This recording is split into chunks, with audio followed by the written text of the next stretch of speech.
আসসালামু আলাইকুম, আপনাদের সকলকে আমার নতুন ভিডিওতে স্বাগতম জানাচ্ছি।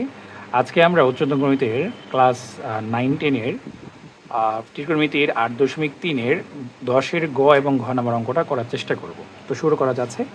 এখানে বলা আছে যে আমাদের এখানে বলা আছে কস 3 থিটা হচ্ছে ইকুয়াল টু আমাদের 4 কস কিউব থিটা মাইনাস হচ্ছে আমাদের কত 3 কস থিটা।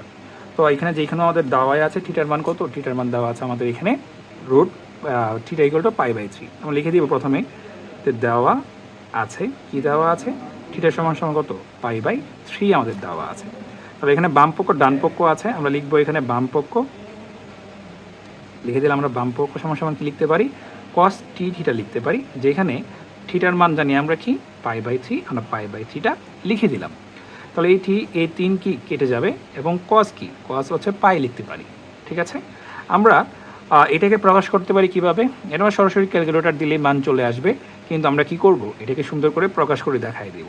আমরা এটাকে কি করব, আমরা এটাকে শুরু করব যে আমরা এরকমভাবে প্রকাশ করার চেষ্টা করব n ইন্টু π/2 প্লাস মাইনাস কত থিটা বা প্লাস মাইনাস আমরা থিটা দ্বারা প্রকাশ করার চেষ্টা করব। তো দেখা যায় আমরা যদি কসটাকে এখানে লিখি 2, এখানে π/, যদি 2 দেই কারো আপত্তি থাকার কথা না, কারণ আমরা এই 2 কাটাকাটি করলে কি হয়ে যাবে, পাই হয়ে যাবে।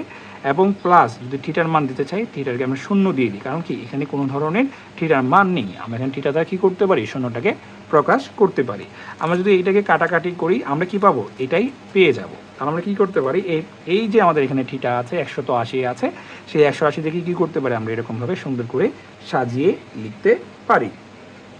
তো এখন লক্ষণীয় হচ্ছে আমরা দেখতে পাচ্ছি যে এখানে আমাদের কজের কথা চিন্তা করলে এখানে আমরা জানি যে যদি 2 থাকে আমাদের কজই থেকে যাবে, কিন্তু দেখবো এটা কোন চতুর্ভাগের মধ্যে আছে। দেখা যাচ্ছে এখানে আমাদের 2 π/2 মানে হচ্ছে 180, 180 থেকে কি আমাদের 0 ডিগ্রি, মানে আমাদের কি 180-র উপরে আছে। তার মানে কি এখানে আমাদের 180 ঘরে যেহেতু থাকার কারণে কজ থাকার কথা না 180-র মধ্যে, যেহেতু কজ এখানে এসেছে তাহলে কি হবে, কজটা নেগেটিভ হয়ে যাবে। এই থিটা কোণটা আমার থিটা কোণটা জায়গায় থেকে গেল। আর এখানে কি হবে, cos 0 ডিগ্রির মান আমরা জানি কি, cos 0 ডিগ্রির মানে হচ্ছে -1, এই cos 0 ডিগ্রির মান হচ্ছে 1, এখানে মাইনাস চিহ্ন থাকার কারণে এটা কি হয়ে যাবে, আমাদের এখানে -1 হয়ে যাবে। আশা করি আমরা জিনিসটা বুঝতে পেরেছি। তারপরে হচ্ছে আমাদের এখানে ডান পক্ষ কি বলছে দেখি, বলা হচ্ছে এখানে 4 cos কিউব থিটা মাইনাস হচ্ছে 3 cos থিটা, যেখানে আমাদের cos আমরা লিখতে পারি এরকমভাবে cos theta whole to the power 3 minus হচ্ছে 3 cos থিটা। এখন আমরা থিটার মানটা যদি বসিয়ে দিই তাহলে কী হবে, cos π/3 হোল কিউব মাইনাস 3 কী হবে, এখানে আমাদের cos π/3। এখন আমরা এই সমস্যার সমাধানটা কীভাবে করতে পারি, আমরা জানি cos π/3 দ্যাট মিনস 60 ডিগ্রি মান হচ্ছে 1/2, তাহলে এখানে আমাদের হোল কিউব হয়ে যাবে। আর এখানে কী হবে, এই পরিমাণ বসিয়ে দিই, এখানে আমাদের হাফ চলে আসবে। তো এখন যদি আমরা ক্যালকুলেশনটা করি তাহলে এখানে 4 ইন্টু কত হবে, 1/8 হয়ে গেল, আর মাইনাস কী হবে, 3 আমাদের 2 হয়ে যাবে। এই 4 দুটো 8কে কাটাকাটি করলে কী হয়, 2 হয়ে যায়, তাহলে এখানে আমাদের হাফ মাইনাস কত 3/2। তাহলে এখানে যদি লসাগু নিয়ে যাই, আমরা লসাগু নিলে আমাদের 2 হবে, 1 মাইনাস আমাদের 3 হয়ে গেল, এবং 1 মাইনাস 3 হয়ে গেলে কী হবে, আমাদের -2/2 হয়ে গেল, কাটাকাটি করলে এখানে কত হবে, আমাদের এখানে 1 চলে যাবে, তাহলে মানে কি -1 চলে আসলো। তাহলে আমাদের এখানে কি বাম পক্ষ সমান কি হয়ে যাবে, আমাদের এখানে ডান পক্ষ হয়ে যাবে। এটা কি আমাদের যাচাইকৃত হয়ে গেল।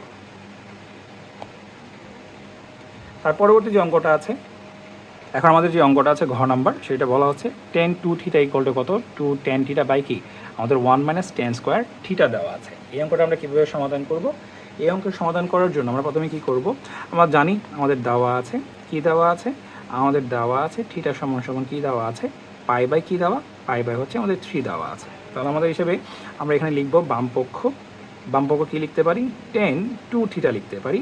তাহলে এখানে tan কী হবে, 2 ইন্টু π/, কত আমাদের 3, আমরা কি করলাম, আমাদের এখানে থিটার মানটা আমরা বসিয়ে দিলাম। তাহলে কী হয়ে যাবে, এখানে tan 2π/, কত আমাদের এখানে 3 হয়ে যাবে।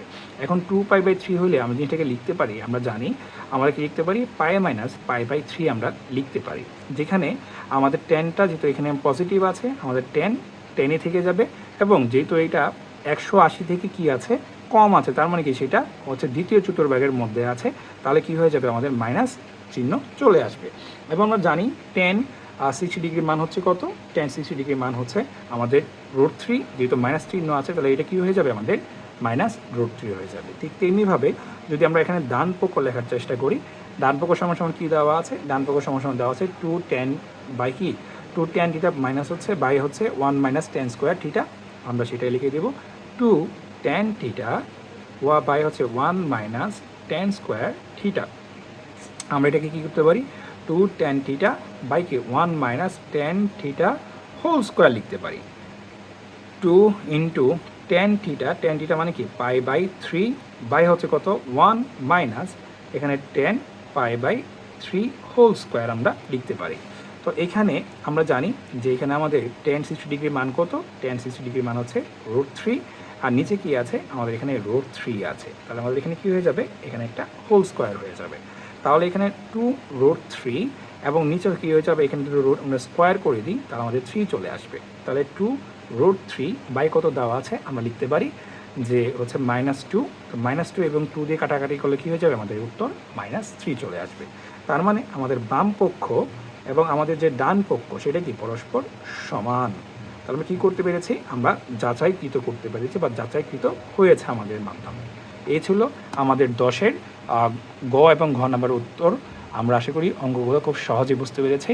আপনার যদি আমার ভিডিওটাকে ভালো লাগে তাহলে লাইক সাবস্ক্রাইব করে আমার পাশে থাকবেন। ধন্যবাদ সকলকে, ধন্যবাদ।